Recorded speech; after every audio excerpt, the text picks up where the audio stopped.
Welcome to Warrior Class. Where the teachers flip ass. And you will too if you pass. All right, we're about to get in it. This is critics.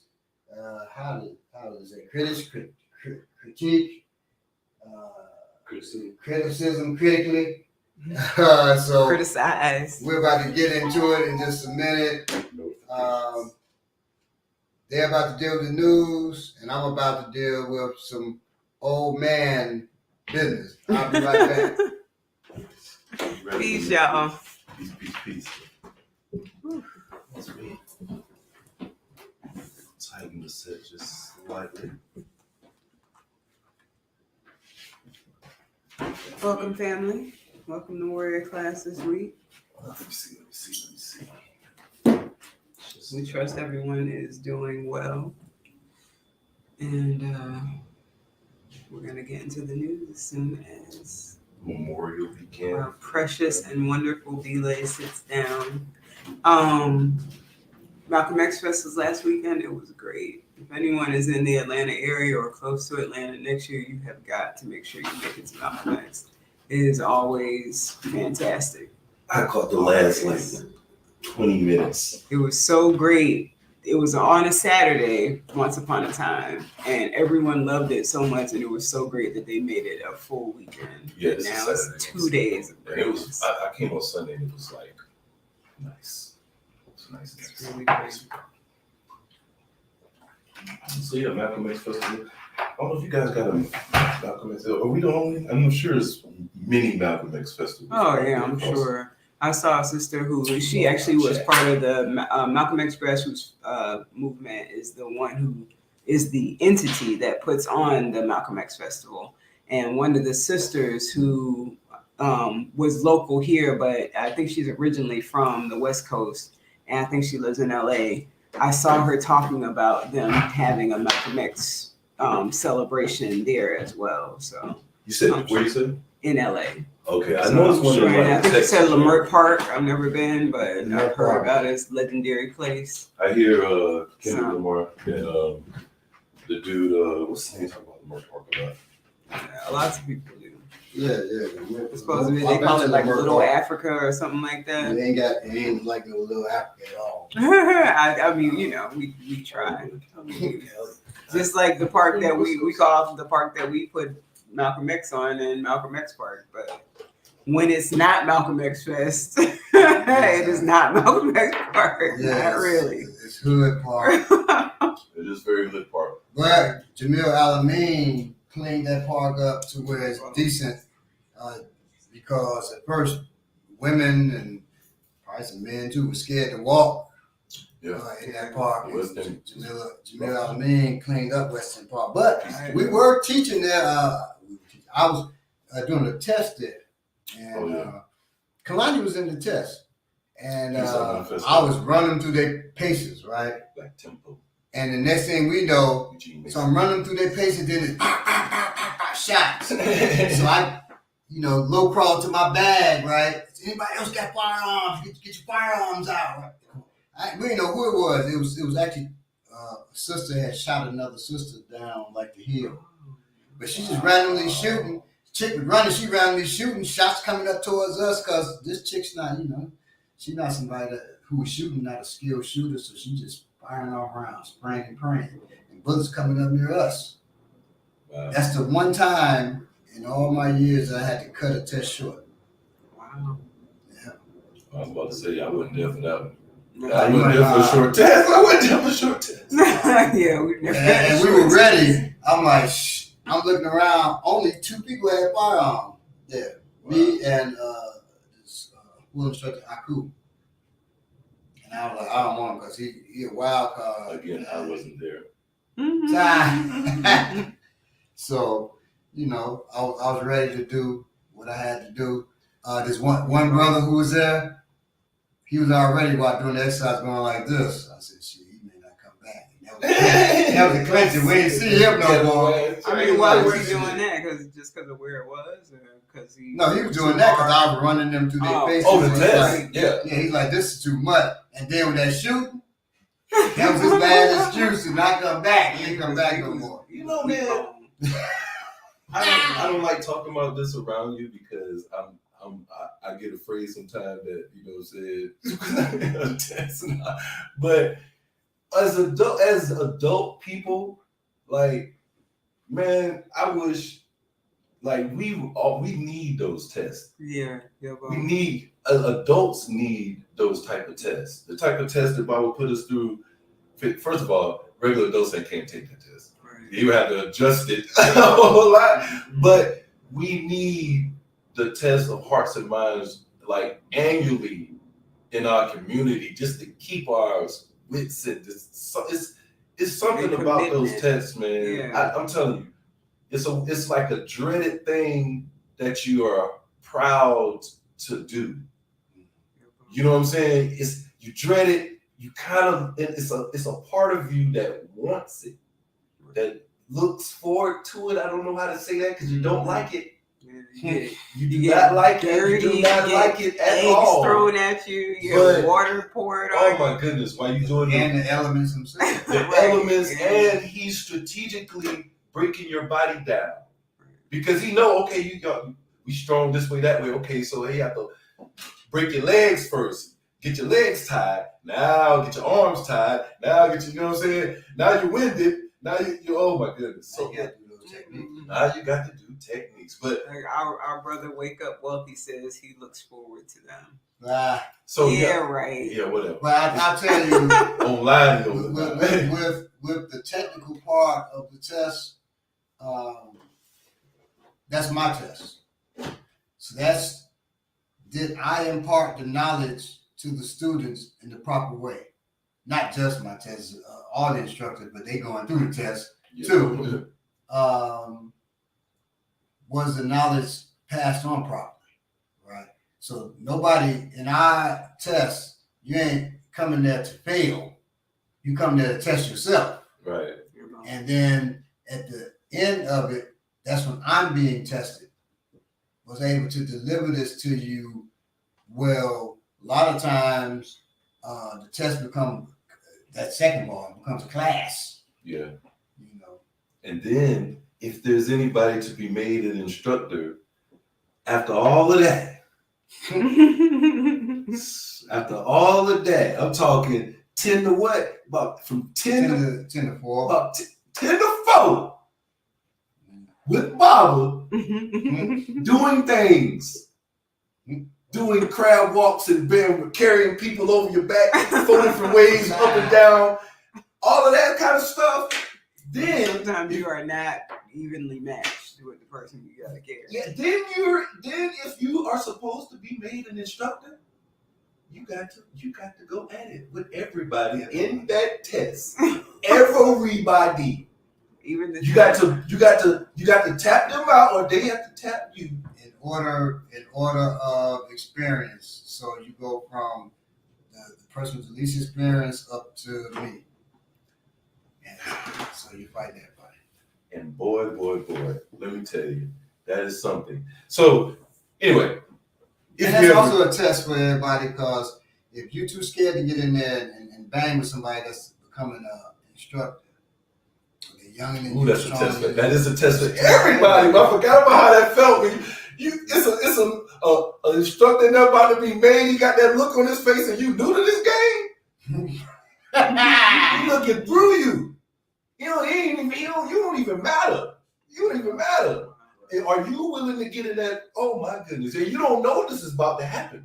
Right. That's another thing about Bobby. He don't tell you nothing. If you're the instructor, you don't know this is about to happen. If you never been to the test, you don't know this is about to happen.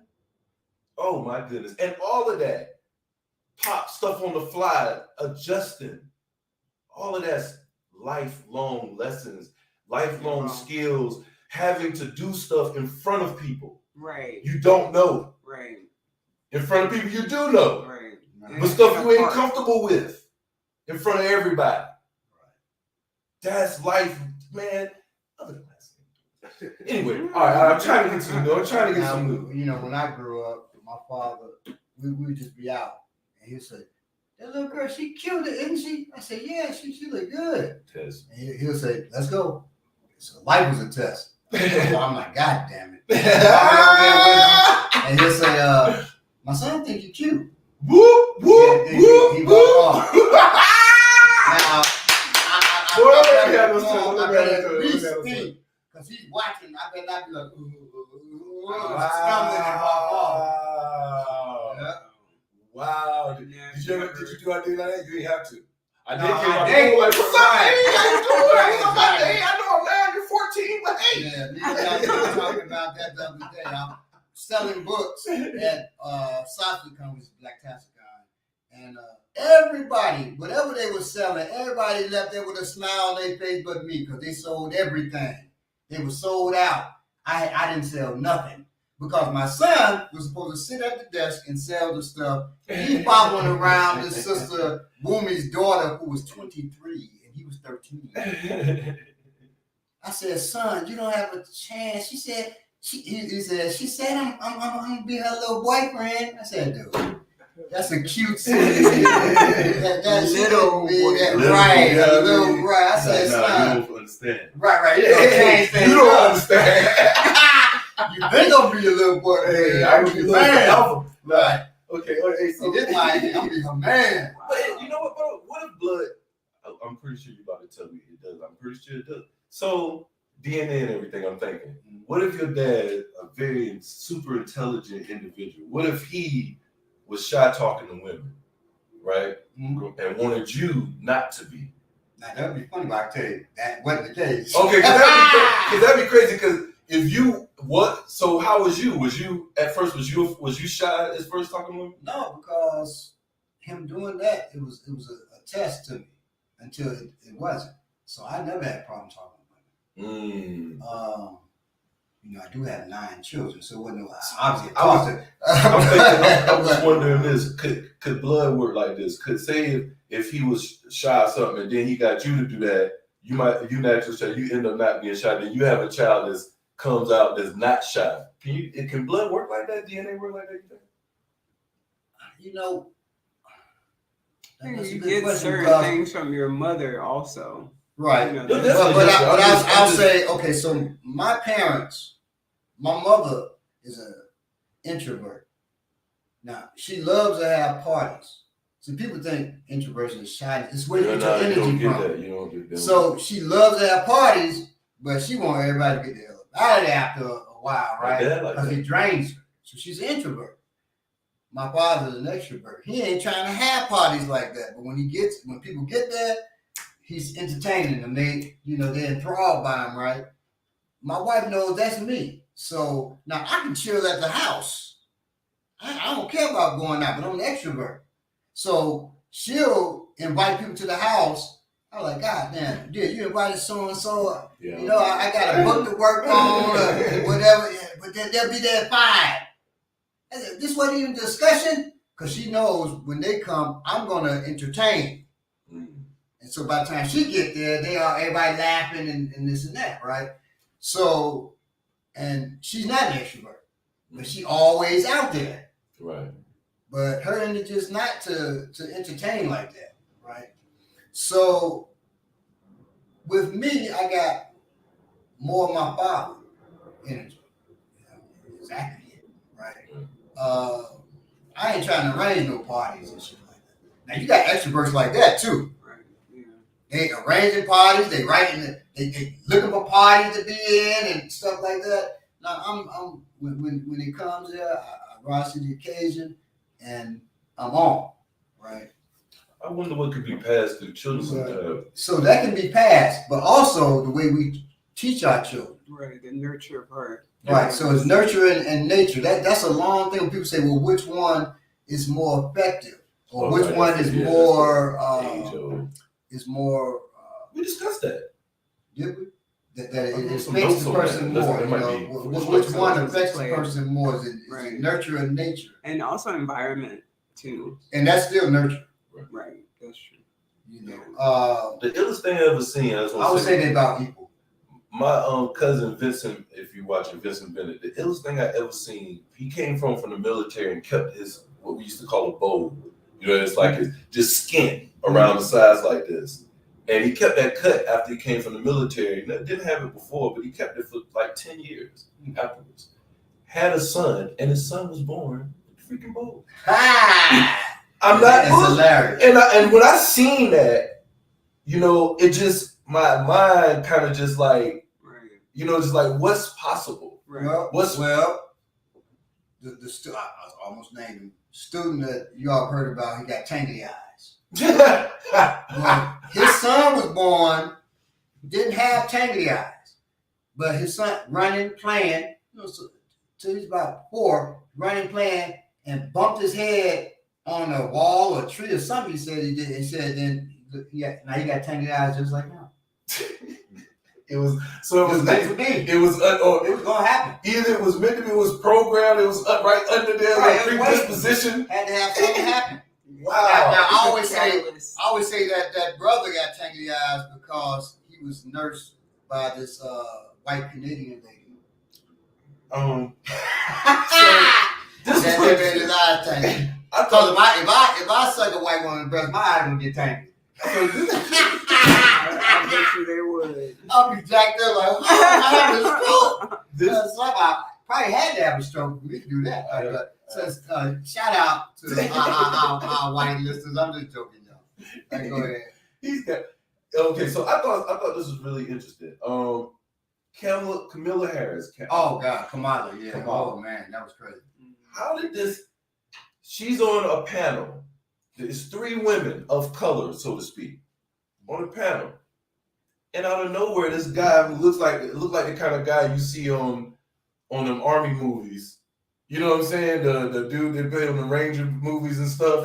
The long white dude with the long hair. After he's got out the yeah, you know what I'm saying? The dude like that dude, head of the Proud, who formed the Proud Boys. One of them type. Yeah, or the dude with the that wore that thing with the face paint. Storm Congress, one of them type of dudes. You know what I'm saying? So out of nowhere, this dude just walks up stage. The black woman jumps up and says, hey, ho, puts her hands up the dude like, whoa, what you doing? Ain't nobody else moving. Just her. She's on stage. And he snatches the mic. He walks right past her, takes the mic out her hand. The black woman tries to grab the mic. He's a man. Whoa. How did that? You talking about the vice president? Yeah. The vice president. Where's the Secret Service? No one never showed up. Never.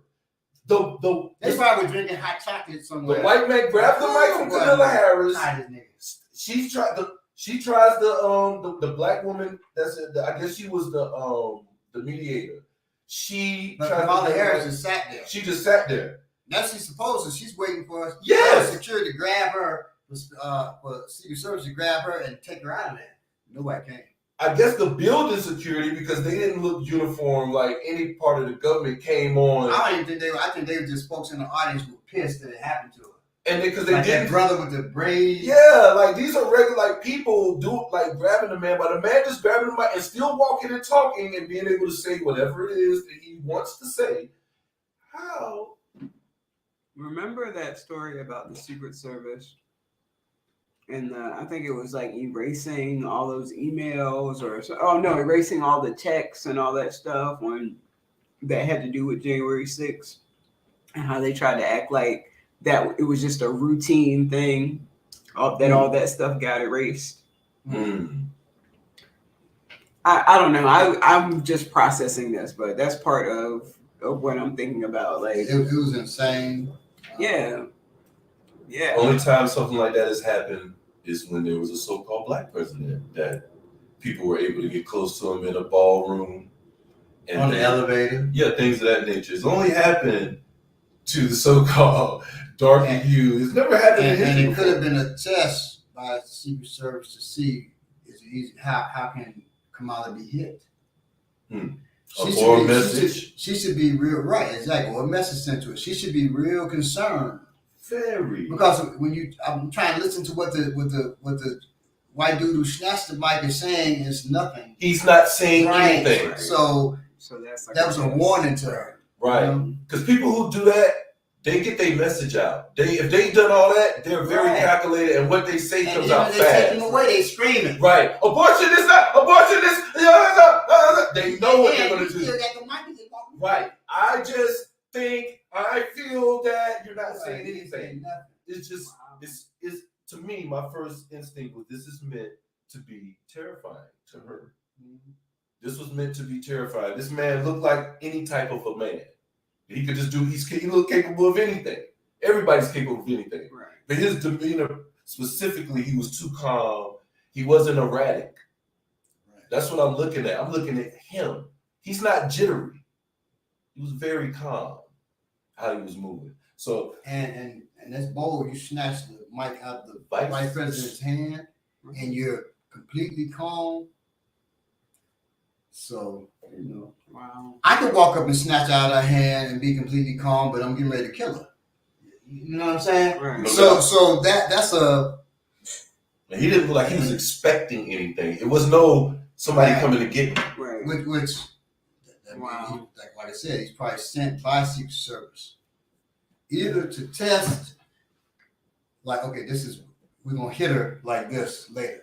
Either way, she should be she should stay chiseled, right? Right. She should be getting some private security. Yes, she should, and they should. Secret Service is gonna know, but they shouldn't know. She shouldn't just reveal that to them, so they're in the audience sitting there in case something happens. The Secret Service would know. Yeah. They're monitoring all her and Biden's stuff. That's their job, right? Who they working for? Supposedly, but who they work with exactly? Shit, who the Secret Service driver that supposedly shot Kennedy, that allegedly shot Kennedy? Mm-hmm. Who was he actually working for? Interesting. If he actually did it, all I know is when William Cooper showed the video, I watched the video. Yeah. And you see the dude turn, you see Kennedy's head go back. Jackie Onassis gets up on the back of the vehicle. If we're riding and I pop him, boom, you're not going to the back of the vehicle. You're trying to get the fuck out the vehicle. Right. Like, oh, what the fuck just happened, right? So her climbing up, she's trying to get away from him so she don't get shot. Mm-hmm. She wasn't the target. Well, he got her too. And I tell people that wasn't Secret Service. He was brought in there acting like Secret Service. That's one of the best shooters in the world to do that while moving with a car and to shoot back that quick and hit your target like that. I mean, it's close, but to do that shit that quick and then driving, people don't know where it came from. You got one car to be able to hit his ear. The driver shot me. It's over. Very interesting. So, you know, it'd be interesting having these cats, but it's not like I'd shed a tear if somebody did something to her. It ain't none of my business. It's just, you know, y'all stay chiseled. Yeah, bro. Because it's stuff out here now. Speaking of which, they doing it to her. This is crazy.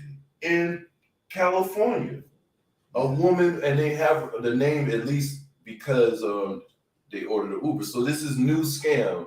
I posted on both pages. African Martial Arts. It's on both pages. And Warriors Class. You can check it out.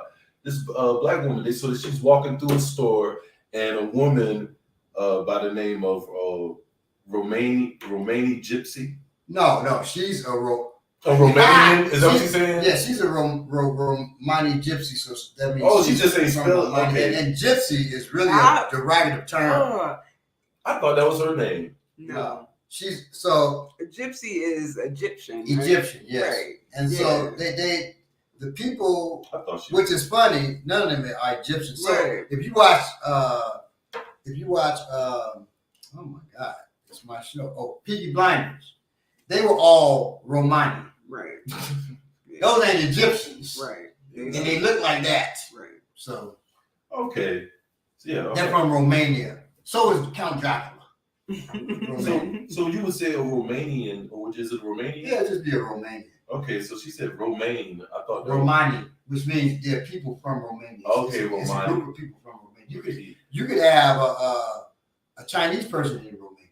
Okay. This is the Romani people gypsies, right, who Romani. Okay, so and they live other places too, and they call gypsies. Yeah, they live here, and they be in the grocery store parking lot playing. What is the thing? The Three Card Money. No, what is the? It's not the harmonica. Yeah, that. What's that? What the hell is that thing? What is this instrument? With you play the accordion. Accordion. They be in the parking lot playing the accordion. trying to get money. They had, like big signs and stuff Right. like that. They got 3 children. In Chicago, they be trying to get money too That's the new lick by down here. jipping your ass. So See, that's why I say jip. That's the Excuse jip me, they are. That's what That's the jips are. They come from That's them. the kind of Yeah. Egyptian They they come from are. them, right? yeah, this language. That's how they come from. All of this language just be effing up everybody, man. So this lady was in a department store, and a woman came up to her. This supposedly from Egypt, I don't know. But she came up to her and was like, "Hey, could you give me an Uber?" And she did. There you go. Give me an Uber. Then right up she said she saw her walking around asking somebody else. And her daughter, she said she didn't notice. She said she was not alert. She said her daughter was alert. Good thing. So kudos to her daughter. So her daughter said, "Mom, cancel that Uber you just got for that lady because I see her getting her somebody else ordering her one." And then they're going through the store and they notice that she's asking a bunch of people for Ubers everywhere she goes.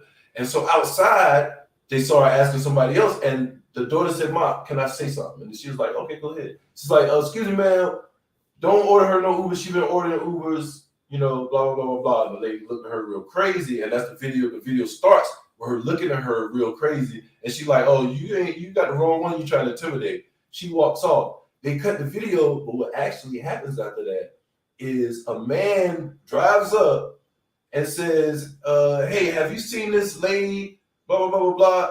And it's like, "Yeah, we just seen her." It's like, somebody tried to order my grandma, somebody ordered an Uber for her and they tried to kidnap her. And I don't know why they kidnapping old ladies again, whatever, but or senior citizens. You But can get money. They got checks coming through. They might have. They put them on the host roll. They still got We organs. don't want to deal with that. They got organs they can sell. They do well, that. but they old organs. You do got, but there are people who yes, men fetishes specifically have that fetishes where they have sex with older pay women. big money and all type of that in specific.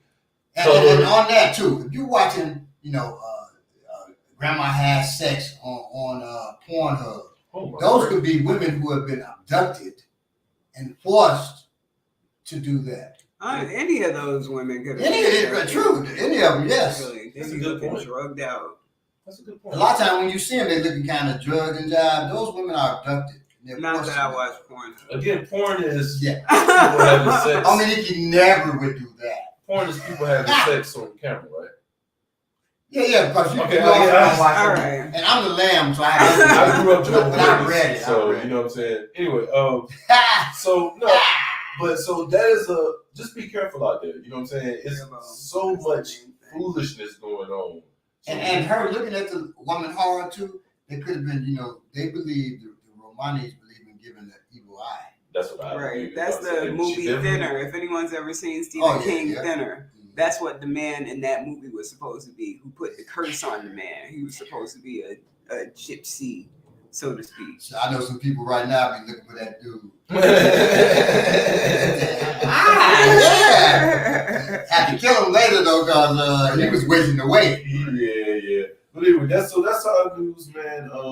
Just y'all, I just got swipe my notes away. But just be careful out there. It's a lot of different scams going on, and in the summertime, especially, you got to really be careful. It's a lot of people going to be out there. Tax time for people, even though this ain't really tax time, it is mixed in with the holiday season. People out shopping and stuff like that, vacationing. This is a real time for all type of criminal activity takes a hike. It's also festival season, because it's warm out, so a lot of people be out. And conventions and stuff like that. Yeah, you want to make sure you're watching your belongings, watching your phones. children. You have to be super careful with now because of this Cash App and stuff. So be real careful about your Cash App and how you using your phone. If you're letting people use your phone, I got an emergency, can I use your phone to call so and so? I'll call them for you. I'll do it. Fine, let me call. Don't give your phone to people these days. Yeah. It don't take anything to get your information. They were talking about this one scam. This dude, he's getting women to give them his want to put his phone number in your phone. It's supposed to be a very attractive man. They're on vacation. They meet these women from I forgot where they're from, but they're from here. They go to I don't know where they're from, some island. The dude's like, let me put, you know what I'm saying? He's balling. He's from America too. He see them out there. Let me put my name in so we can link up. You know what I'm saying? You want a friend? We out of the country. Instead of going to put his number in there, he goes to the Cash App. Cash Apps himself 2,000. You see they balance whatever they got. Cash App himself, clear it out, put his number in, hand him the phone back. I wish I'd have thought of that. No, I'm just kidding. No, that's an easy one. That's crazy. Yeah. Don't give your phone to nobody. That's so simple. And just be careful out here. In Chicago, we have Taste of Chicago, right? And before the pandemic, it's be 3 million people there in the weekend. Well, I go, first of all, when you go to, like, it's famous newscasters there, so one newscaster, she writes down her number, hands it to me, I throw it back at her. Stuff like this is wild. People are wild, right? So I was drunk. You know, I was 18. Go down there with my friends. I said, man, I gotta use it. Run in the porta potty. White chick runs in right behind me, in the porta potty with me. I said, excuse me? She starts to take off her stuff. I piss all over her. She, what? You pee on me! And she runs out. And when I finished peeing, I peed on her mostly. I pulled up the clothes, walk out. There's a cop right there. I said, oh shit, I'm in trouble, right? He says, I see you took care of it. And she ran in, I was gonna see what you're gonna do. See, the setup. Right. So if I had sex with her, I was going to jail. Wow. But when I peed on her, you know, he's like, oh, he pissed on her. She ran out, peed off. Ah! I didn't try to have a boys. So yeah, be careful out there. Oh my God. And don't be that bold. That was bold of me. Don't go in the porta potties. Well, yeah. Try to stay away from porta, but sometimes you just got to go. I was just at the Malcolm X Festival. Take out porta potty. What are you talking And if somebody runs in behind you, I don't know. You know, with that one, I don't know.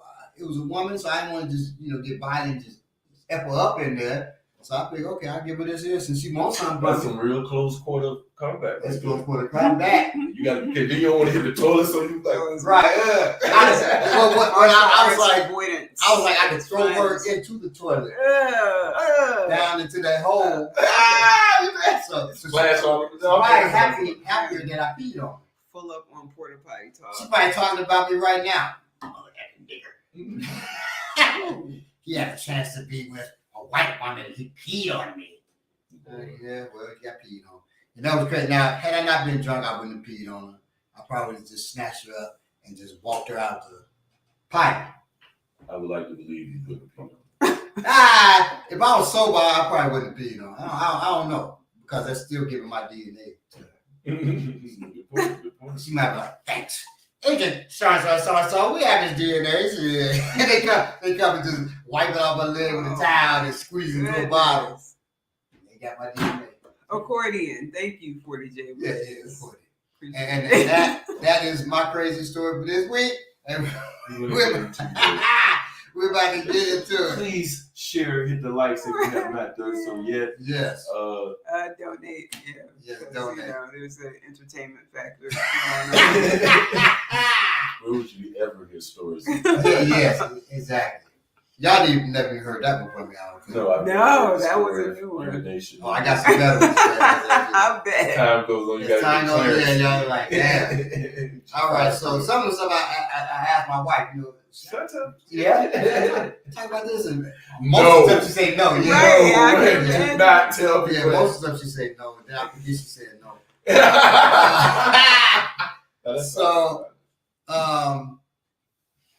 when we're dealing with criticism, all right, and it's important when it comes to self-protection as well. We want to show technique that demonstrates that, right? I'm a martial artist. Been training 50 years, been teaching over 30. I teach martial arts to children, adults from 6 years old through 600. If somebody 600 comes, they can still train, they still desire to.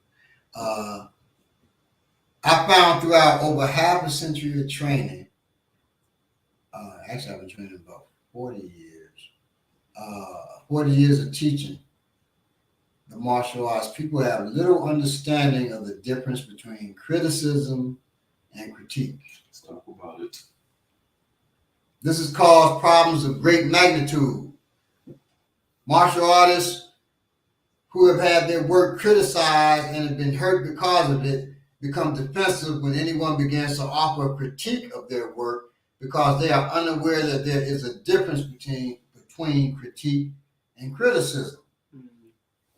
We often throw out criticism, mistaking it for critique of somebody's work, and when the person gets upset, we then scoff at them for having thin skin. You being an asshole, they got thin skin. It's them. They're the problem. We do not consider for a second that their reaction was to our destructive handling of their work. If someone attacks, you should defend. This is not having thick skin. It's having intelligence. Good point. So, criticism is a cutting down or diminishing of an idea, thought, creation, circumstance, way of life, word, or action. Since being affirmed in life, being recognized, being acknowledged is almost a sacred meaning of life to us. We spend our lives worrying about being criticized for what we do and for who we are. Our world then often becomes that of avoiding criticism.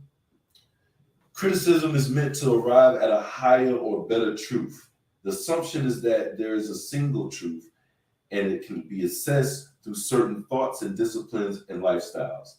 It is a knowledge of dominance game. Thus, if we are criticized, it is taken as an indictment of ourself. It means that we ourselves aren't good enough. We're insufficient. It's based on identity. Critique, however, is not born of identity making. Critique is not in service of a single truth. It understands itself to be toward liberation and its possibilities. Critique opens questioning and makes single truths unstable so as to be more inclusive of differences. Let's remember how valuable it is to examine the meaning of words. We should understand words and the power inherent in them. To do otherwise can lead to misunderstanding, hurting others, and being hurt. Please understand that a critique is a detailed evaluation of something. Critique as a verb is not synonymous with criticize. Balagoon critiqued my hook punch means Balagoon evaluated my stance, the placement of my elbow, the turning of my hip, the position of my fist, but does not necessarily mean that he found it lacking. Balagoon criticized my hook punch means he had a low opinion of it. Criticism finds faults. Critique looks at structure. Criticism looks for what's lacking. Critique finds what's working. Criticism condemns what it doesn't understand. Critique asks for clarification. Criticism is negative. Critique is positive. Criticism is vague and general. Critique is concrete and specific. Criticism has no sense of humor. Critique uses humor to soften the blow of the critique. Criticism often looks for flaws in the recipient of the criticism in addition to what is being criticized. You talk about the person's body odor in addition to the criticism of their hip throw. Right. You're just trying to run them down. Critique only addresses the subject of critique. So the confusion is such that when they had the debates, right? When it was debate season everywhere, everybody, Sarah Susan said it debating Nazi debating Hubla debating Shasha the Machine, all this kind of shit. And they wouldn't just debate, they talking about the person, out there had booty shorts on in 1976 and they post a picture like it's a battle rap or something. Same thing, yeah. Happen on social media when somebody disagree with you or you. Right, then it's getting personal now. Right. So that is critique versus criticism, right? And there is no such goddamn thing as constructive criticism. Criticism is criticism. Mm. You can call it constructive. You're saying that to say, look, listen to me criticize, but just accept it.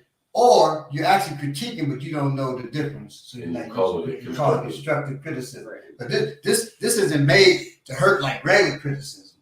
Mm-hmm. It's constructive. No, there's no such thing. Mm-hmm. It's critique you're doing or you're criticizing. I was gonna say I was taking this online class from this local school here, mm-hmm. and it was about like dealing with your children, the way that you talk to your children, and one subject that they covered was negating their being when you make comments about them or when you make comments about something that they've done. What you have to focus on is talking about what it is and not saying something to them as though you are this, you are lazy. Oh, right. Yeah. You're running them down. You're telling them this is what you are instead of addressing what it is that they did. Right. Yeah. So that's what exactly. Parenting tip 101 for today. So, but it works with adults also. Now, how does this apply in martial arts? We're going to show you in a technique in just a second. But let's say a person 6'7", 290 pounds, muscle, 5% body fat, they're shredded, right? And they're aggressive, they want to fight you, blah, blah, blah. And if you critique, you're dealing with what's going on at that time. What's the issue at hand, right? This person is approaching me this way, so I move this way, okay? But if you're criticizing, that's a big mother. Dang, big. I know you hit hard as hell. Because you're focusing on personal stuff. Let's do. Now you're scaring yourself. So even when you criticize, it ain't just tearing down the person. You can also have a detriment on you. It's negative. Right. Negative doesn't choose just be negative. Just that person feels like I can feel it too. Yeah. Right. So like, oh, next thing you scared of this person. Yeah, because now you're the person who thinks like that. Right. And they may not be able to fight. Good point. Good. So that is how it affects, right? And we're going to deal right now with a technique that, so say you have a person, it doesn't matter large or whatever, who is trying to attack you. They really want to hurt you, and you left your tool in the car. So now what you gonna do? First of all, you should have more than one tool. Because you got one, you got none. But you got a thing in your glove compartment, a thing in your purse. You left it in. Right. It's in your purse. The purse is over there. For dude, you left your bag. Your purse be sitting right beside you, but you got to don't get it have out. none of these. Like we told you to get. You got your tool is right now. So right. So you don't have tools. So we're about to deal with what do you do if the person is attacking. Okay. Now, one question in critique, you should say, well, is it okay for me to attack first? Yeah, if a person threatens you or intimidates, there's a difference. There's a difference from a threat and intimidation. So, I thought that was a powerful lesson, Bobby, that you gave. Being able to know the difference. I never thought about that until I got with you. And that is ultimatums when the person is talking, they're giving you choices. Right. Makes a difference. Now, we're going to deal with, so you covered before, right? You covered we're going to deal with double cover. Double covers. And you say, well, if you're covering, don't you cover after he throws a blow? Yes. So when you're going to get in here, man, I'm going to demonstrate this. You're going to. So, yes, it's after he throws a blow. But this is a double cover. A little different. He throws a punch and as a cover, throw a hook on this with this hand. I'm covering, right? And a lot of times I move towards him to threaten him with the elbow. I may hit him with the elbow, right? Call that a nutty. So with a double cover, I'm not turning this way. I'm actually turning towards the punch. Because what I'm going to do is feed his arm these elbows. So I get the first strike in, even though he thought he was striking first. I wanted it one way. But he got the other way. So, one way, it's the other way, right? He punches, What's up, home? boom, and I'm in on, so I block it, So at the many same nuggets time in I'm there. attacking. So I hit him in the rib, Yeah. I hit him in the arm. Okay. Depending on how hard I'm throwing or how much I'm How taking. wide it is. Right, I could take a lot of punishment with that. And so you move towards the arm. Okay. He punches, boom. I move towards the arm. Unless you hit them all. And then from there, boom, you know, I can work other stuff. Okay, after I get that initial shot there, now I can rock him, shock him, rock him. Okay? So that's what you're doing. If he's trying to grab and he's moving toward him with his arms open, I can either move towards him here or I can move towards one of those arms. Boom, hit that one, or boom, that one, and then I can work. Do the Right? same work. Right, exactly. So work on the double covers coming up.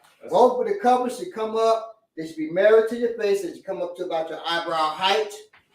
And that's what you want to do with the double covers. Listen, I gotta tell you, the thing about covers is you automatically, it's easy to do this to attack somebody, but when a blow is coming, you tend to want to do this. Right. You really gotta train somebody hitting that right there, and you keeping this that right there. If I'm punching, he opens that up. He opens that, boom, right to that punch. It's not the punch, but if he has it there, I boom, it's blocking both. Yeah. I don't have a line to attack. But as soon as he goes to block, he gives me that line. And if he didn't use that, if I just do this and then he hits this, and he hit up with, if he hooked me with this, that's gonna right, gonna slam into you and could knock you out too. And if it don't do that, it's gonna. Right, and then I'm coming at him. My back just got turned. You don't want none of that to happen. No. Practice So, some covers. Practice your single covers. So when you throw the covers, you turn your hip. And when you do the double cover, you're moving towards the person that's attacking you. And you're moving towards the delivery system. So the delivery system is, if it's with his right hand, then I attack his right hand. If it's with his left hand, I attack his left hand. And then for my grapplers, you can easily go into grappling from there, or here I can go into grappling. I can go into all kinds of stuff from there. I can bring it up to here, then I can throw him here, or I prefer knees. And you can always pull the two. And you pull the two. Yeah. I'm here, bank, right? Bank. I can pull the tool, and then I can end that conversation. Right. To know how much you like to talk. Exactly. So now Ominiki's gonna do it because I'm a sizable fella, but Ominiki's gonna do it and you'll see. I would have Afro posts on it. They were doing double covers. All right, so same thing goes. Her placement's gonna be different because she's a different height. So I'm doing like this. I try to hook off. Boom. That don't feel too good. Okay, hold me up to it.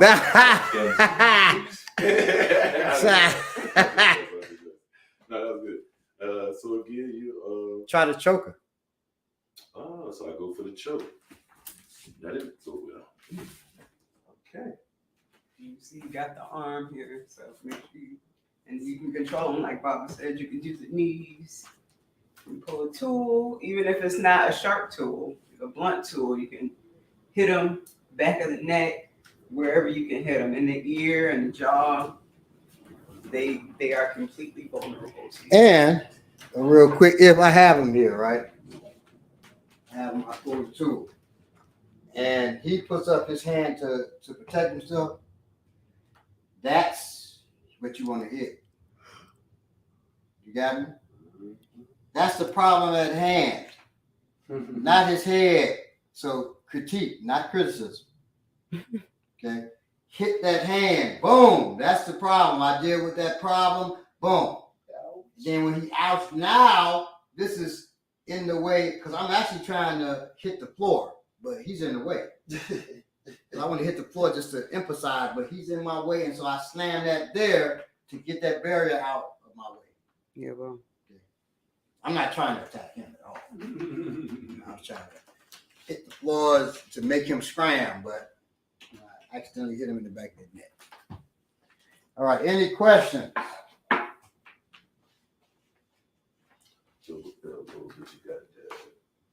Critique means you know the person doing the thing can do it better and you want them to.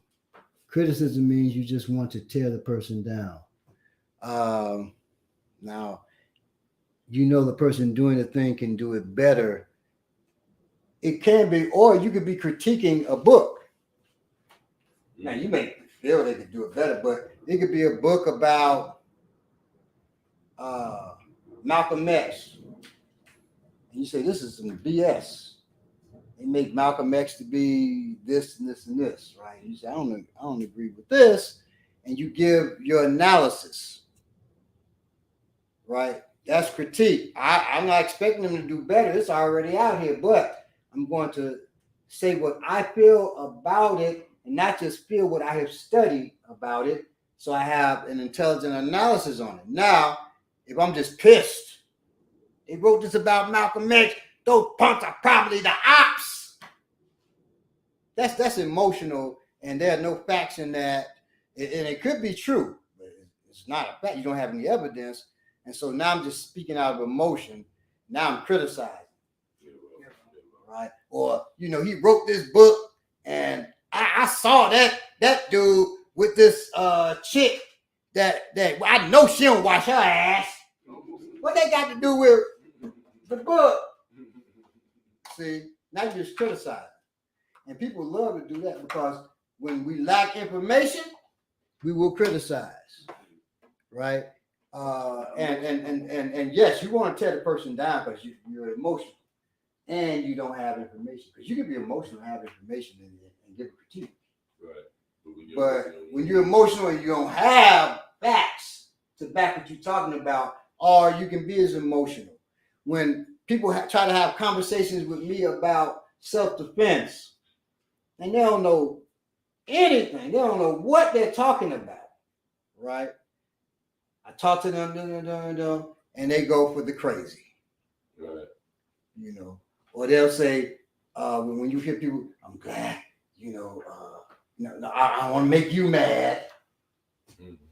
It's actually a criticism because they just called you a psycho. Right. Yeah. You're not a martial artist in control, right? Because they know nothing about martial arts. And so other than watching TV, and so now they tear you down because they don't have it. Okay. Certainly in a critique. Because if you make me mad, you'll find out how I am if you make me mad. But probably you being in physical danger is probably at the lowest. Now, I always recognize that as them saying I'm crazy, but I just realized another one on the low when they be like, man, I ain't doing all that, man. I'm just going to shoot him up. So I'm wasting my time. Right. You're wasting your time. I'm wasting my time. And they're lying about their capacity because they're not shooting nobody. They're not shooting nobody. But I'm wasting time. I might as well, just stop because you can just shoot somebody. Now, I wanted to teach this sister that the person who taught her, I know who taught her. The person who taught her didn't know nothing about what they should have. They knew, a couple of kick punches, a couple of forearms. Mm-hmm. They should have stayed out the arena of teaching people to defend themselves. So how do I teach this sister?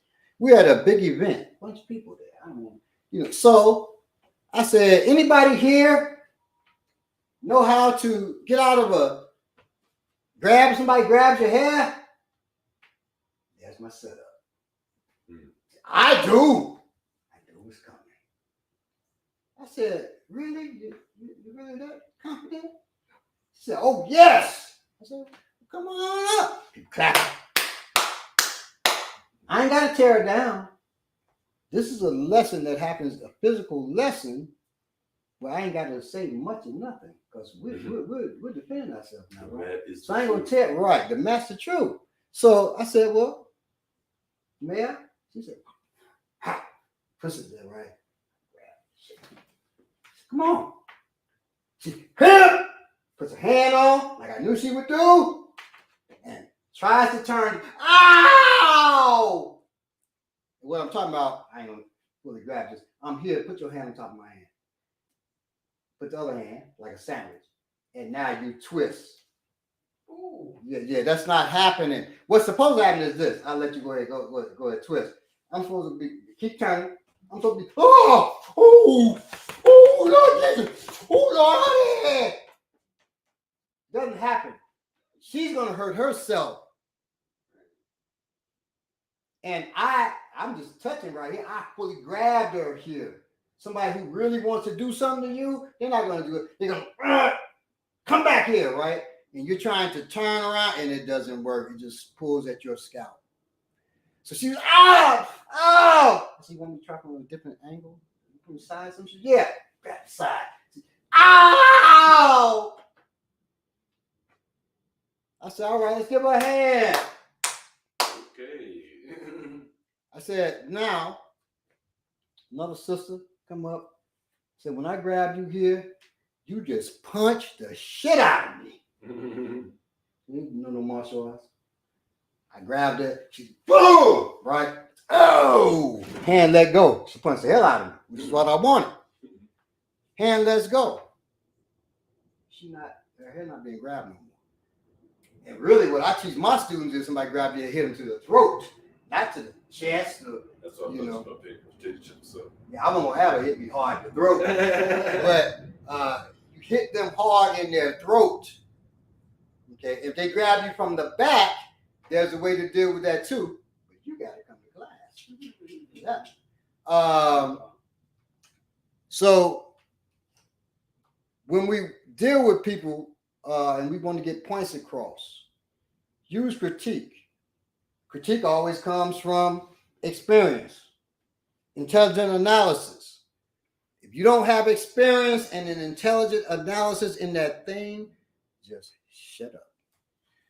Let it go. Since we did, I just want to say, speaking of this, a good example of this is racism.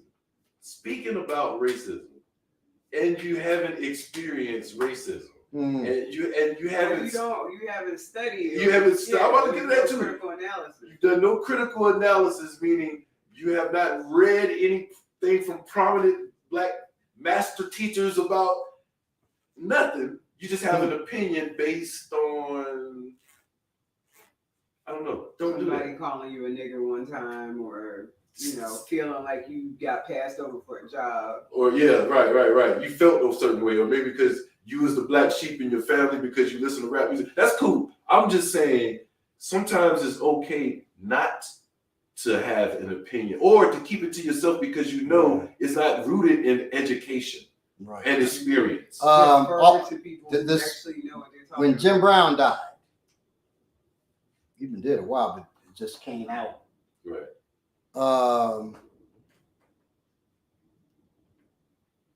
Diallo, who's part of Black Power Media, he posted this picture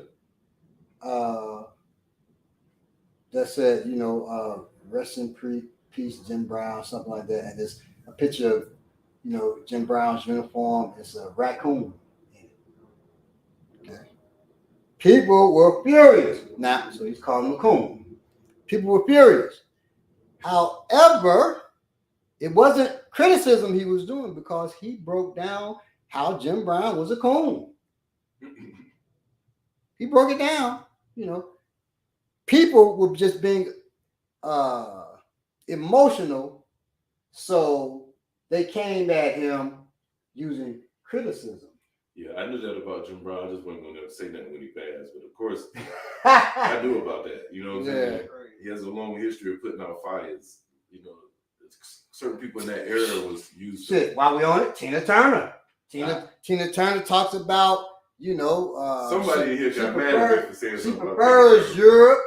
She prefers. Somebody in this room got mad at me. African food is nasty. The people are low thinking and all that. So yeah, everybody can get it, man. Everybody can get it. So, but you're speaking of the dead. Well, number one, if you don't believe in life after death, it doesn't matter because they're not hearing what the hell we saying no way. If you do believe in life after death, well, goddamn it, they can learn from this experience. And they're not that person. They don't have those same flaws anyway. If you depending on what Maybe. you believe in. She can't have an English accent about what you transition. She ain't have an English accent, goddamn here. She did. Just because you like Mika said it was natural and dances, or just because you like the way someone plays football, that does not place them above, you know, being able to get critique, right? Whether they are alive or not, or some of these conscious gurus. Some of these conscious gurus, all that, you know, come on. If somebody can give a critique of me, fine. I don't mind the critique. Now, if you criticize me, I'm going to come back at you. But the stronger thing is if I can come back at you with a strong critique, that's better. Right. And that's how people do. If you're real slick with your jokes, somebody crack on you, and you with a criticism, you know what I'm saying? It's a criticism joke, you know what I'm saying? You smell. Yeah, but you know you actually do so and so and so. Or like you can battle rap. If you sing the one with Loaded Lux and the other brother. And so the other brother just talking about luck, you know, so and so, you do blah blah blah blah blah. You broke, you ain't got no money, blah blah blah. Calico, yeah. And he came at Calico with facts that were actual. His father was a criminal, right, but he's like, you know, your pops wasn't no gangster. He was just another lost nigga, right? Yeah. Ooh, he tore Calico up. Yeah. Everybody felt that. And the funny thing, in battle rap, we always say the truth always wins. If you could be better, if somebody come at you with the truth in battle rap, with facts, look up, they win. That's how battle rap is. You know what I'm saying? So, like I said, critique. It's funny, man. Like you said, criticism can be positive. I was just thinking from a conversation we had. Just the way we comment on stuff, period, sometimes. It might not be criticism, but stuff like, ooh, you so tall. Mm-hmm. If somebody's 7'1" walking around, don't you know they tall? Right. Don't you think very often? What does that do for them? You know, I watched my wife in anger, a friend of hers, friend of the family, right? She said, girl, you so skinny now. You done got so skinny. And that sister was pissed. So my wife wasn't consciously trying to criticize. No, she did. You don't realize. Because she didn't know why she had gotten so skinny, right? Mm. Which I'm not going to talk about. And so but the woman's reaction led my wife to now I got to study what's happening.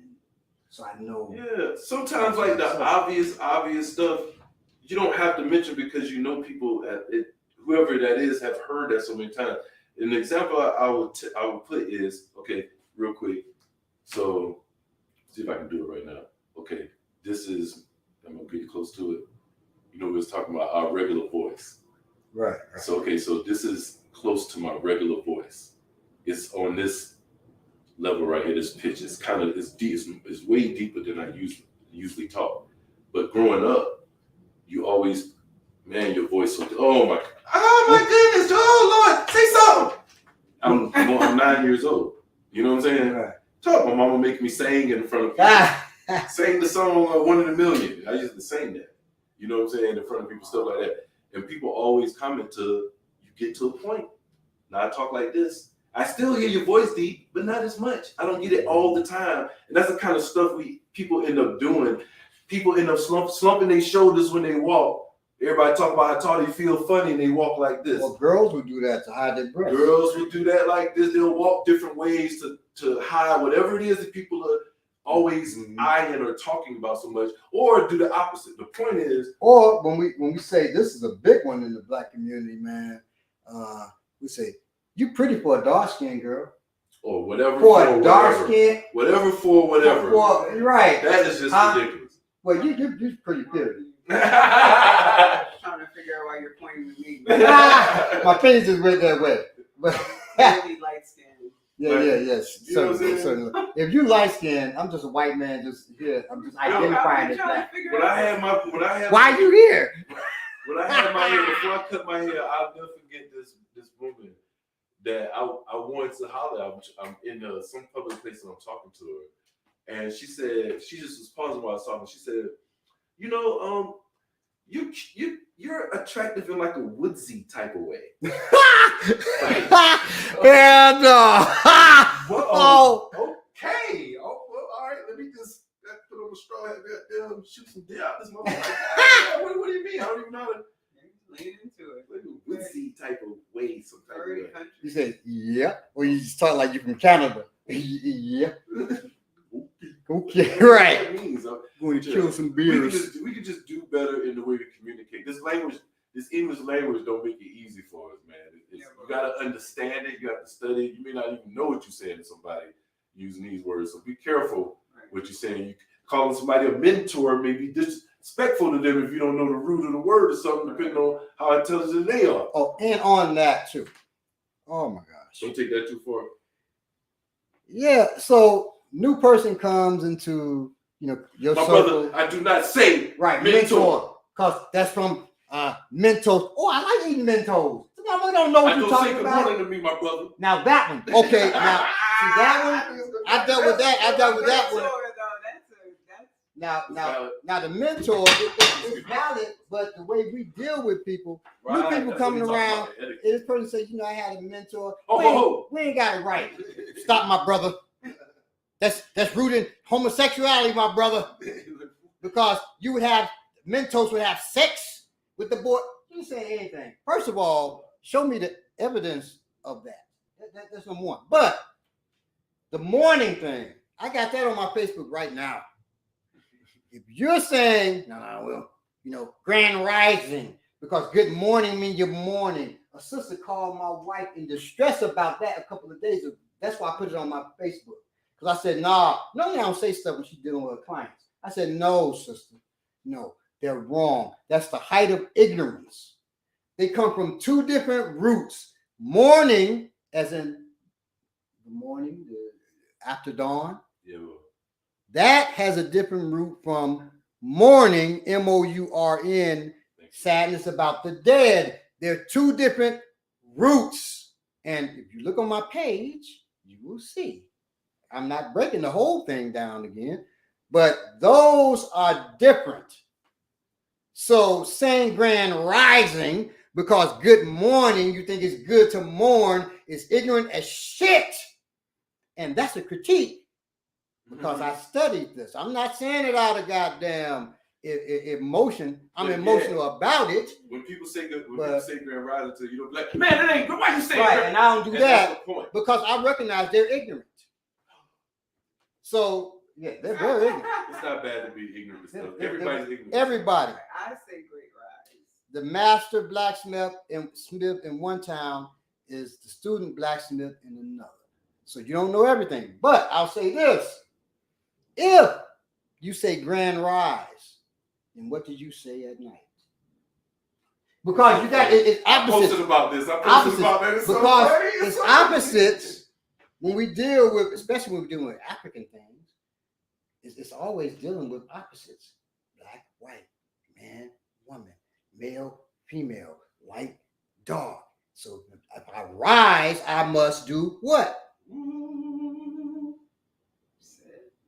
Okay, sit. Well, grand. Okay, so I grand rise. So I what sit? Peaceful. So when people say grand rising, they say magnificent torpor or some shit. Torpor means you're sleeping. So Oh my goodness. Rest well. Okay, so this sister, can you turn that up? Rest easy. Rest easy. Minor lowering, divine departure, nocturnal abundance, supreme closing. Right, it's ridiculous. Grand circadian rhythms. Yeah, exactly. It's like, man, we go too far with that stuff. But I do not beat up. I'm dealing with this on the show. I don't beat up folks who say it. They say grand rising. I say, like that, right? And they say give thanks. Now, give thanks. No. I'm not going to deal with that today.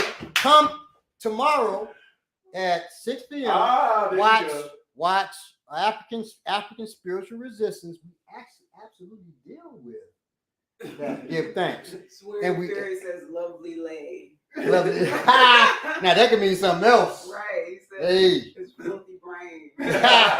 But when we tomorrow when we deal with that, give thanks. That actually has its root in Ifa.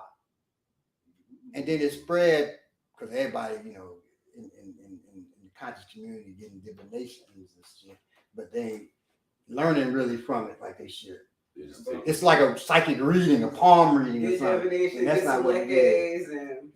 Right, exactly. They walking around, give thanks. And even they ain't wearing that, so and so. Oh, here, you dropped this, man. Give thanks. This one sister I was talking to, she said, from the mother, father, spirit. I said, shit. From the mother, father, spirit, give thanks. Because I did something for her, right? She was trying to, that was deep.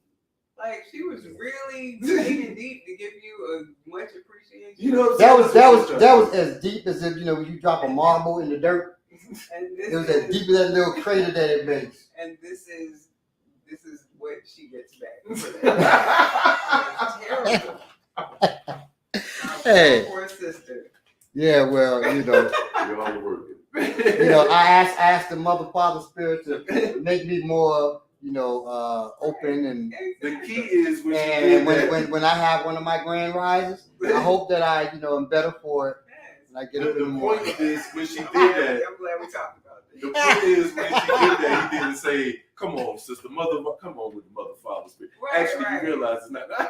Right, because then I be doing criticized. Right. You be criticized. Right. It ain't no mother, father, spirit like that. You ain't gotta say it like that, sister. Even in Vodou, it's Mawu and Lisa. Right? They ain't called mother, father, sister. But that's just like we were talking about how working with dealing with your children and talking to them a certain way. Communication. We got our brothers and sisters out here. We all believe different things. There are people who are very hard on people who don't believe the same thing that they do. And that is one thing that blocks us. People practice Christmas.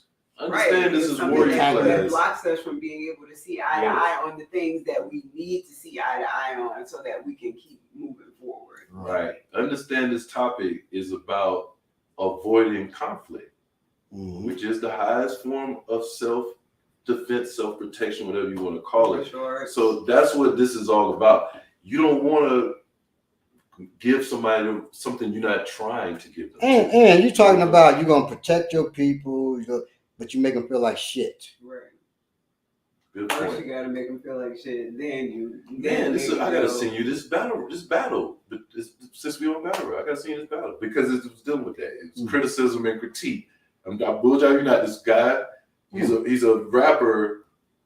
King Los is a regular rapper that used to battle rap a little bit. Battle this guy Ill Will is a regular battle rapper, and he said, I want to come to battle rap, to boost it up, to give it more recognition. At the same time, like, yeah, I'm coming to this dirty shit, clean this shit up because these motherfuckers don't know how to. So Ill Will talked about that. He's like, yo, are you here to lift us up, or are you here to, you know what I'm saying? tear us down. Right. And in his response, he breaks this dude down with critique. He critiques who he is, what he actually brings to battle rap. His whole image. And I'm like, oh, wait a minute. Now, very good. If you want to reach the youth, too, you're not going to reach the youth by criticizing. Oh my goodness, no. And that is one of Pull your pants up, you're looking like a goddamn fool. Look, so and so. That's not going to do it. All their music is garbage. So, right, exactly. It's funny now, because y'all both, I used to do this stuff where I used to be out in the community with the youth and stuff, doing different things, right? One thing I noticed is that somebody can say, man, pull your pants up, they're going to ignore it. You can say, bro, man, come on, man, pull your pants up, man. You see my daughter right here, man. Goddamn, they'll do it. But it's coming from a certain, and that's the criticism is coming from, it's the disdain. It's negating their being. Right. You know, in prison, you gave up your ass if your pants were down. They ain't trying to hear that. They told me the same thing back. They told me the same thing. Well, I'm not giving my ass up, so what are you talking about? That's stupid to say to me. And I'm not in prison, never been. What are you saying to me? That's not smart. So, but when I was going around my daughter time from her being from like 2 to, I don't know, 13, I would go to the gas station and pay. I got this thing I do, man, to people. I don't care how gangster you is. And I'd be like, man, come on, bro. You got a little saying that little, bro. You got to do it like that, bro. Goddamn. They'd be like, oh, my fault, cuz I ain't even know something like that. Every time it's the same thing. I never had one dude be like, fuck, man, what the fuck about your daughter, nigga? Right. And I'm sure if I'd have been like, nigga, pull up your pants, see my daughter right here. And when I have them come to class, I deal with it from a self-defense standpoint. Like we had this one, a 13-year-old who's in the class now, and his pants are coming down. And I dealt with it like, you're not gonna be able to properly defend yourself with your pants like that, bro. Well, my nephew pants like that, my brother's son. As soon as I come in the house and I see his pants, like, what's up, bro? I start pressing, and he about to fall over because his pants so far down, he can't even move. I said, man, get your what the fuck you gonna do? I swear, slap shit. You look stupid, and it works. It works. So yeah. Criticism versus critique. Exactly. Get your message. The critique is going to come from a place of love. Right. If we're dealing with our people and we really love them. The only person I tell to pull his pants up is my 20-year-old nephew, and I'll do it when he's 50. If you got to tell your nephew when he's 50 pull his pants up, nephew need to come to class. We can whip that ass a little bit. I know some 50-year-old men though that do that. Oh, yeah. Well, I know 50-year-old plumbers. They pants always coming down. My old guy friend died showing his ass. Plumber's crack is real. He showed his ass. Plumber's crack is real. Yeah, plumber's crack is real. They are so desensitized to it. Like you're like, yeah. Seriously? Shade tree mechanics and plumbers, boy, they will show ass, boy. Lord have mercy. And on that note, I tell you. Is that the sound of Philly? MSSB. Is that the sound? I don't understand. I'm too old. I don't understand. You mean the accent Belay was doing? Belay from the country. Yeah, that's cool. And that's a critique. Because that's real. He from the country. I don't know. That is clearly Atlanta proper. No, that's it's Atlanta mixed with Rock Hill. Right. So, see, she's making me want to talk the conversation. She was saying, I was talking about, I was not trying to, I was just saying, I just didn't understand. The only thing I could think about with Tina Turner passed, I was about 15 and heard her do an interview, and she sounded totally British. Mm-hmm. And I was like, Mom, Tina Turner. It's like, no, Tina Turner's from the country. Like, and I'm like, how does she? And she's taking up for her, like, you stay in a place like 10 years or so. No. I'm like, yo, man. That is not how Madonna doesn't have a British accent. She lives in England. She does. She speaks Britishy, but she's British. Forget about her. Akimbola doesn't have an Atlanta accent. He's lived here over 10 years. Country-ish things. If you hear, you've heard things that he says that you on purpose. They're not saying that on purpose. He just give me some hot sauce. And that's what it could be on purpose while they're. Yeah. Teams do it on purpose. But it is adapting to the environment that you're in all the time, and that's not even what I said. This is what I said. When you speak a different language, which I don't know, it's debatable whether or not British English and American English is two different languages, but this is what I'm saying. sometimes when you speak a different language, there is an accent that you have to adopt even to be able to pronounce certain words. Now that part is true. So that's all I was saying. You do sometimes, like if you're gonna speak German, you have to do your tongue a certain way. And if you're in Germany for 10 years, talking like that for 10 years, it's going to affect the way that you talk. It is. But you may not have a British accent seriously? Like Tina Turner. Yeah. Yalagon lived in Germany until she was 15. And she was speaking German every day? Every day. Only German. I don't know. I don't know about that. She's just doubting what I said about my wife. And they told. I'm just saying. See? I don't know. My wife lives here in Atlanta. Making up stories just to I was gonna mess with. She like, oops. No, I think you can embrace it, and you can get yourself to do that. Just like I say that. I can't do an Atlanta accent. No, I'm saying I think some people embrace it, like the patois. Main shouty.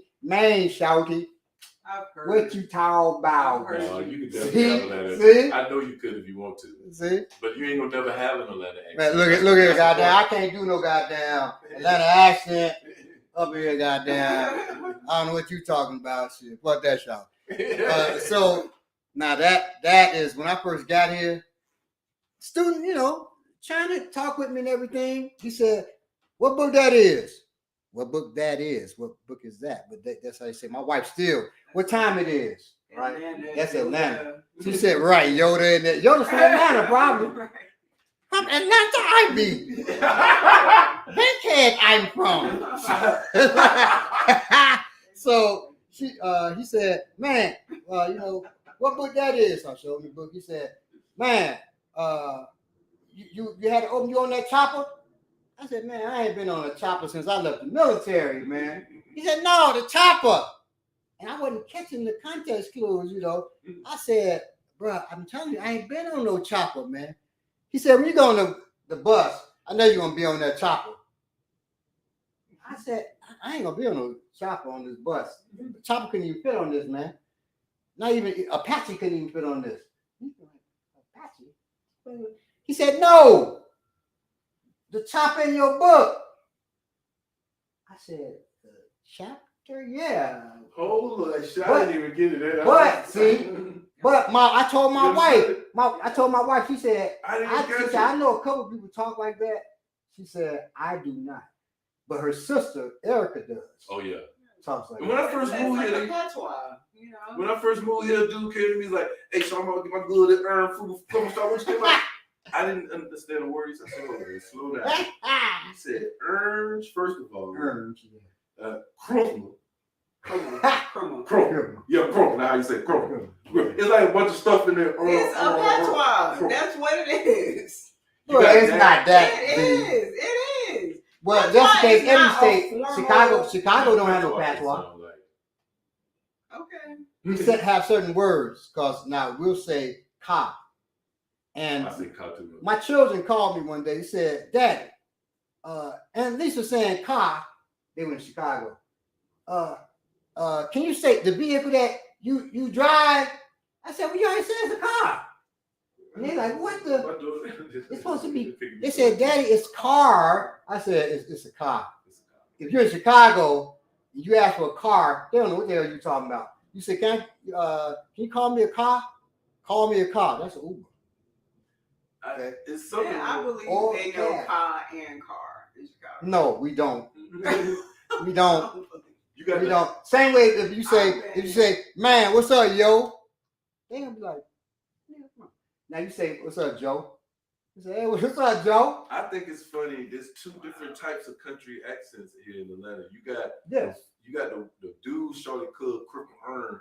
Then you got the women, the ghetto ones where they never connect the words. They say wet. And they never connect. They talk it. And that's not wet. That's what. And they never connect the words. I don't even know why you ain't I don't even know talking like what? This is amazing. It's amazing language. But that comes from the British coming here because they don't connect a lot of words too.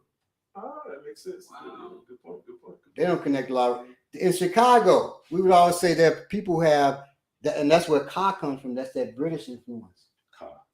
Car. Right. It's Sweary Fairy. I'm sorry. Sweary Fairy says, and we addressed this Sweary Fairy, so we're going to address it now. My sister still sounds like a Jersey girl after nearly 20 years in the South, Georgia, Florida, and now South Carolina. Yeah. So people from that area, yeah, my homeboy from the Bronx, Lamont, do go out of their way Yes, to that's make true. Yeah. sure from up north. that everyone knows that they are from New York and New Jersey, which I don't have a problem with. I love New York, but I'm just saying they make sure they hold on to that. Exactly. My homeboy Lamont, They love New York. They love New York. My homeboy been in Wilmington since And New Jersey. He's 48 now. He's been in Wilmington since he was 13, and he sounds like he's still in the Bronx. Corner in the Bronx. She knows him. He sounds like he's on the corner in the Bronx. I have a friend from the Bronx too who has been here since she was 16. We have an instructor from Queens. Yeah, Yeah, B. B, you know what I'm saying, B? He ain't saying you will never stop, B. Man, son.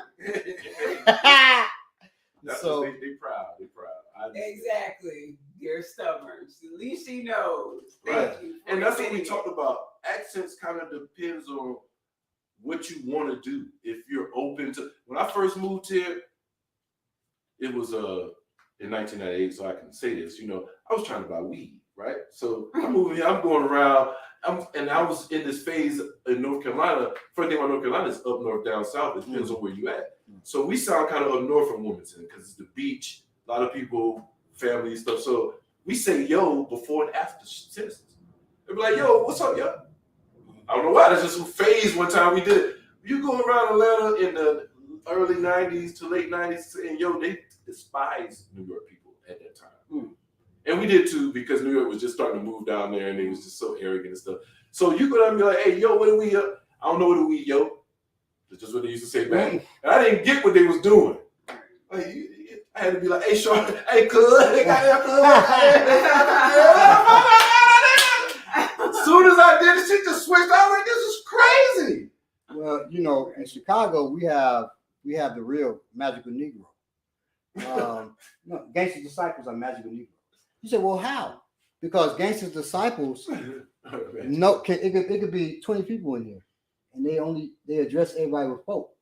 But hey, folk, man, folk. I was with folk yesterday, and man, folk went by folk house. It was crazy over there, folk. And you know who they're talking about. Right. I used to listen to Gangster Disciples talking. What the fuck are they saying? Who is folk? And it's funny because it's about 50 folk they just said. We use folk in Atlanta, but it's different. Yeah, different. And we say folks. We'll say folk while y'all say folk. And we'll say folks. Them folks over there be tripping. Goddamn, show them folk. It's a trip. So folk, if you're a Gangster Disciple, I'm calling you folk. Man, what's up, folk? The group is folks. They folks. Vice Lords are people. That's funny. And Gangster Disciples are folks. And who is Woo Woo? I don't know who the hell is that? I got a homeboy who can't finish a sentence because every time, you know what I'm saying? Woo, yeah, whoop-de-woo. He don't even say woo-de-woo. That's too much. He'd be like, you know what I'm saying? Woo-de-woo. We also say blah, blah, skippy-wee. I never heard that, but I never heard blah, blah, skippy-wee. That's crazy. You doing so-and-so talking about blah, blah, skippy-wee, and now it's so-and-so. Okay, that's crazy. Blah, blah, skippy-wee. All communication. Now, if you say blah, blah, that's not it. You're not from blah, blah, skippy-wee. Also, if you want to know somebody, if they're really from Chicago, not a suburb, when they meet you and they say, I'm from Chicago, South Side. I say, I'm from Chicago too. If the next thing out their mouth is not what side you from, they're not from Chicago, they're from a suburb. I met a dude down here, he said, yeah, so-and-so, y'all, I'm going to show how y'all to be cool, step and everything, because I'm from Chicago. At least he didn't say Chi-Town. The Chi-Town, we don't say that. Okay, other folks will say I'm going to Chi-Town. So, he said, I'm from Chicago. I said, oh, straight up, I'm from Chicago. He said, that's good, man. I said, oh, this nigga from Chicago. This nigga from goddamn Blue Island. Harvey. Something like Harvey. Yeah, exactly. He ain't from Chicago. I don't like that too. Because you would say, Harvey. what side you from? What side you from? Now, I met some folks down here. Me and my wife went to a business meeting. She got me to go to this thing to meet, to network with other business folks. And it was a group from Chicago. They said, the Chicago group, come back here. I said, Chicago group? Oh, snap. So I walked over. They said, how you doing, brother? I said, I'm fine. They said, this is Chicago group. I said, I'm from Chicago. They said, what side you from? Yes, in real. But then, now when I say this, y'all take 2 steps back. I said, I'm from the west side. And I knew they were from the south side. Because they do not want to mess with us. They think we so violent and crazy and dangerous. They took 2 steps. I said, really, y'all going to do that to me? Really? And so I never went back to that. And they were serious. They didn't come back up. Oh, wow. Laugh it off. You're like, shit. That's dangerous. You coming over here to rob us or That's a something. dangerous place where they get like that. My boy who's from the south side bought his girl over there who's from the south side. She stayed in the car. And I knocked on the window. Hey, like, come out. She started crying. I said, "Oh, leave that broad in there, man. She ain't got to come out." I'm gonna tell you, it's funny because where I'm from, crazy. It's like that. Being from my mama, when I be like, "I'm Miss Betty's son." Now, shit, on the south side, they would do that if I said, I'm Adam and Almeda's son. My parents got banned from back in the day, you would go to bars and they had live music. So now they got the DJs, but they got banned from every damn club on the south side of Chicago. They could not go. And you would go to, because you were black, you would go to the south. You ain't going to the north side club because they throwing you out of there, beat you down, killed you or something, right? That's white club. So they got banned from all the clubs. So there was no clubbing for my parents. By the time I was born and growing up and seeing them, there was no clubbing. That's why you don't like nightclubs either. Probably is. Because they got banned. See, they inherited it. Yeah, probably. Probably. Because they were whooping at. My mother was, if she had gone to college, she'd probably been an AKA. I'll put it like that. Pretty girl type, right? And so do so disrespectful even back then, right? So they hollering, and she said, "No, we're doing say, well, go ahead, bitch." That same shit. That's not new. And as soon as they say that, it's known. It's a known story. Dude called my mother a bitch, and my father took both his ears off, dragging him down the street, beating him, stomping on his ears, pulling. He purposely was taking his ears off. He took his ears off. This is why people take 2 steps back. My father was from the west side. They probably just take it from me. He was, but you stayed on the west side. No. Oh, you didn't? No. Y'all thought y'all lit, so y'all. No. By the time he was there on the west side until my mother asked, if you will, my father to leave because he was alcoholic.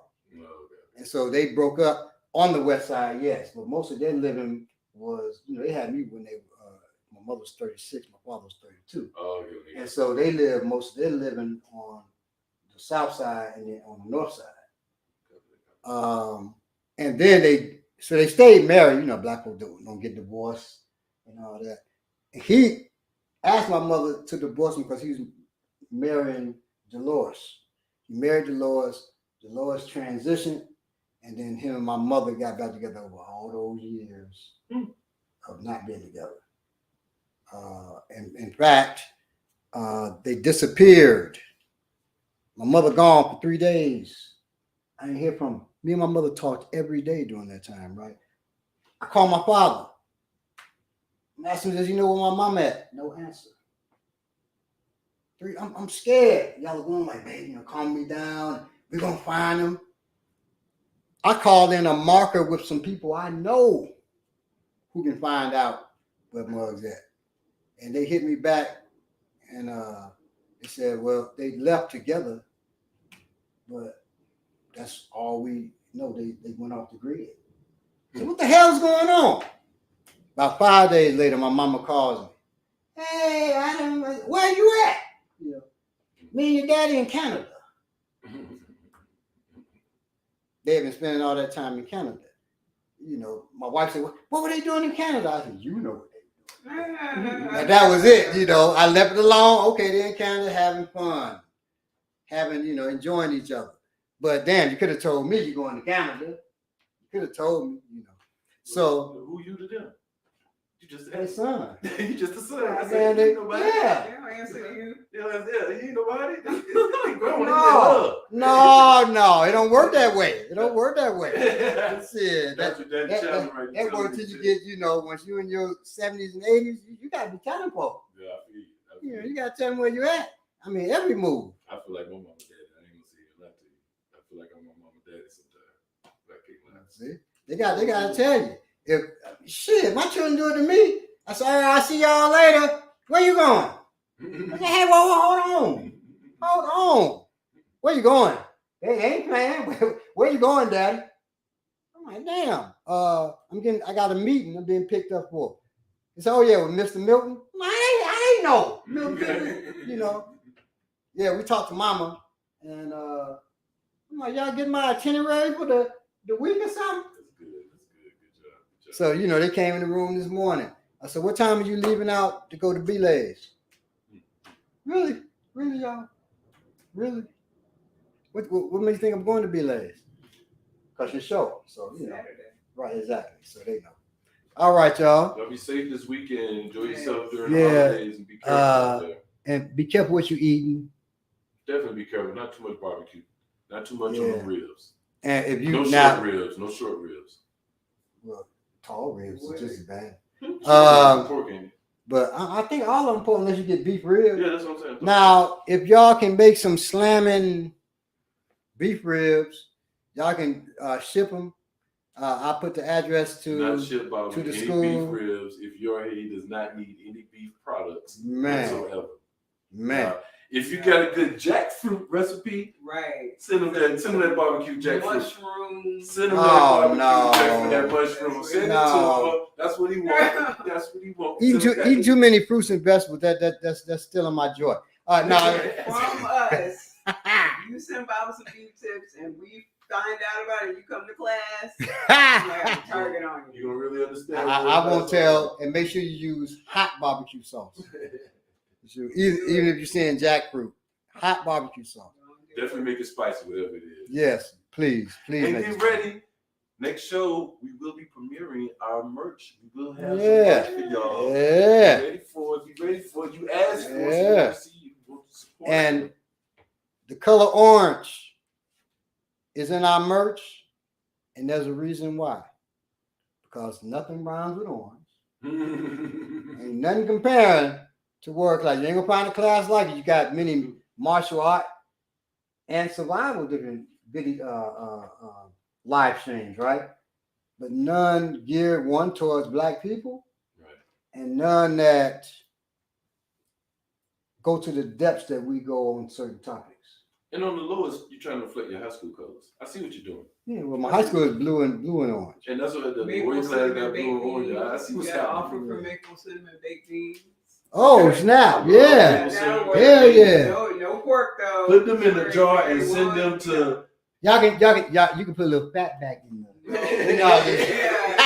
Gene Mason say he's fasting for the weekend. Yes. Oh, good job. That's good work.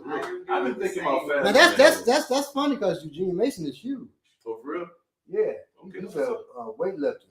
Okay, Mr. Mason, that's what's up. Okay. Now, He been doing so long, he probably know how to do that. So I got a question for you, Mr. Mason, because this has been a concern of mine. When you fast, no, is Eugene? Are you the weightlifter or is that? Even if you're not, I still have a question. Do you work out, or how active are you when you fast? Anybody can answer that. You should definitely work out when you're fasting. Really? I feel like I'm about to. Yeah, I don't say. Some people say you shouldn't do too much. Depends. I guess it depends on how you feel when you release the toxins. So releasing too much at one time is bad. If you're about to take a test with us, would you fast? Yeah. There's only one person I know that fast at a test, and I'm not gonna say who it is, but one person. She did said fast. she would. You would fast? I don't believe. I just don't believe. I don't believe. No, I'm just kidding. I would like to see it. Is what I mean. You ain't gonna have no energy. I would like to see that. Yeah, I would too. I want to see that. I want to see that. And you said you know somebody who's fast at doing the test? Yes. I can mobilize? Nope. One of your best. I'm just kidding. You know what I'm talking about? Oh, yeah, they did. And they ran there that time. well, that's Eugene said just a little. They were wilding now. They was on it for a minute. that fool crazy. That fool crazy. Yeah, Now, he was glad. So we had some crazy. We also had a student who she's tall and thin, but her knees, where your ankles are, that's where her knees at. She had the lowest knees I ever seen in my life. I'd never seen that like that. Eugene said he lifts. Oh, it is Eugene. And just a little working out. Oh, just a little working out. So who lifts heavy? Is that John? It's somebody who comes in here. He's huge. Because he showed a picture with the BPM shirt on. Mm-hmm. I said, this don't make no sense, man. Take that dude's picture down, man. Put my picture up, just don't cut the belly part and show up here. You know, it's true. But by the end of the summer, Bob will have midriff shirts on showing. I'm gonna be clowning by the end of the summer. I'm gonna be clowning because we got announcement to make. I don't know if I can mobilize told y'all, but we have a new training facility that we will be announcing to everybody and stuff like that. And that training facility is where I work out anyway. So I'm gonna be there a couple hours before class, banging it out. On Saturdays, I'm actually gonna be teaching class on Saturdays, and instead of Sundays. Right. Sundays, I wanted that to be instructor's class, but I can mobilize like that's too much. It's too much on the people. Can't take it. I said, okay, well, y'all can't take it. You know? You better stop. He did say it, seriously. So, vote or something? So on Saturdays, after this class, I'll be going right to teach class again. So I'm gonna lose all this. Like Luther said, never too much. Hey. So now back in my day, we used to train. I'm gonna end on this. We used to train 6 hours a day. I got out of school 3:15. Training, I get home at 4. We trained till 10 o'clock at night. It was nuts back then. It was nuts. So taking tests was nothing because it was just like class almost. It was more intense, but it was the same length. That's too much, y'all. That's burnout. That's burnout time. You know. Is Atlanta a good place to retire? To wear ties? Yeah, we wear ties, bow ties, straight ties. All kinds of ties in Atlanta. What you're trying to do. No, Africa is a good place to retire. Is Atlanta a good place to retire? Yeah, if you promise not to drive. And it's some nice places. So in the city, I mean, the city got a lot, but it's not quiet. Right. It's very busy. We have 2 houses. Okay, one in Atlanta, but that's for a business. You can imagine what the business is when people come to town, right?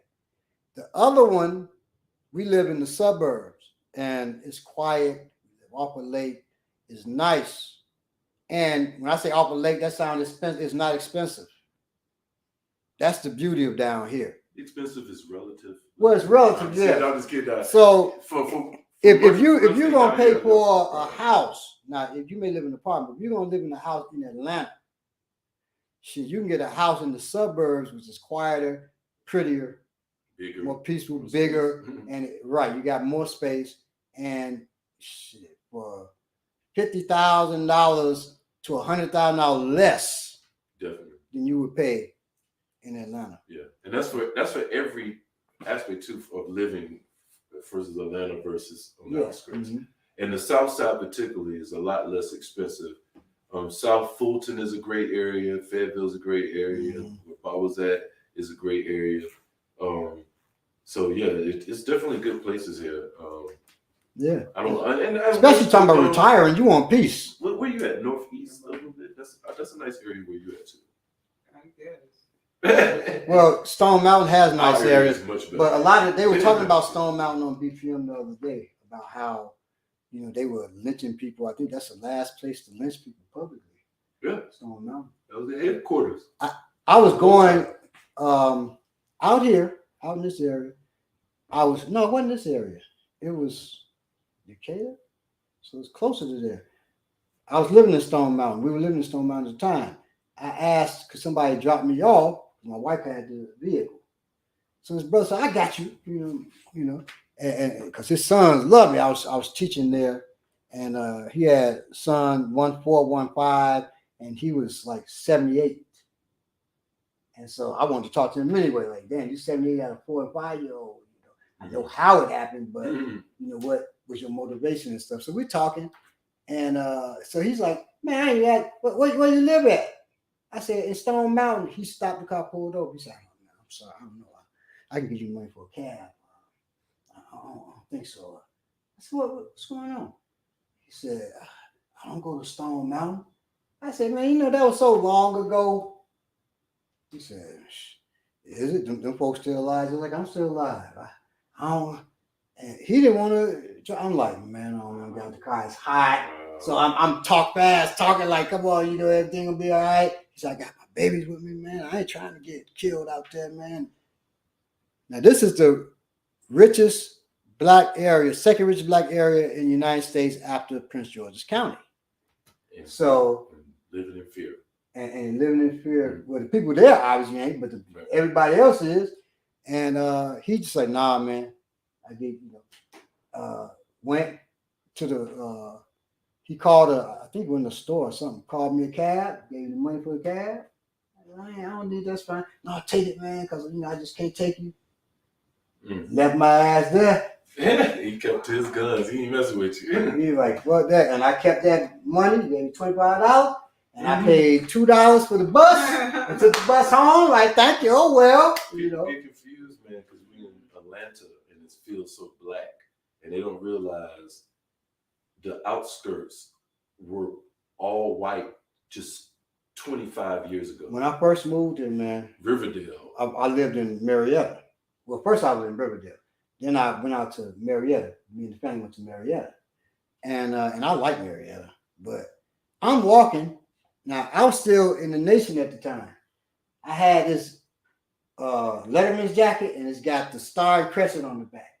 Red and white star. And cars, woo, almost hitting them. Like, what the hell, they drive crazy as hell down here. And I went into the store, gas station, to get some stuff, and I was walking back across the street. We looking at the nice, grass, and it was this building with a waterfall. We walking, sightseeing. Brother pulls over, comes, he said, man, hey, let me talk to you, man. So I, give my wife the stuff I got, walk over, what's going on, brother? He said, man, I see you got your jacket. That's a nice jacket and everything. He said, well, I just want to warn you, got your family here, man. Y'all probably need to, you got a car? I said, yeah. He said, you need to get in the car and maybe, drive it or go inside. He said, cause, and he said, in the daytime, this is Atlanta. He said, nighttime, this Georgia. Yeah, exactly. And I felt that shit. He said, and as much as you can, you got another jacket? I said, yeah. He said, don't wear that.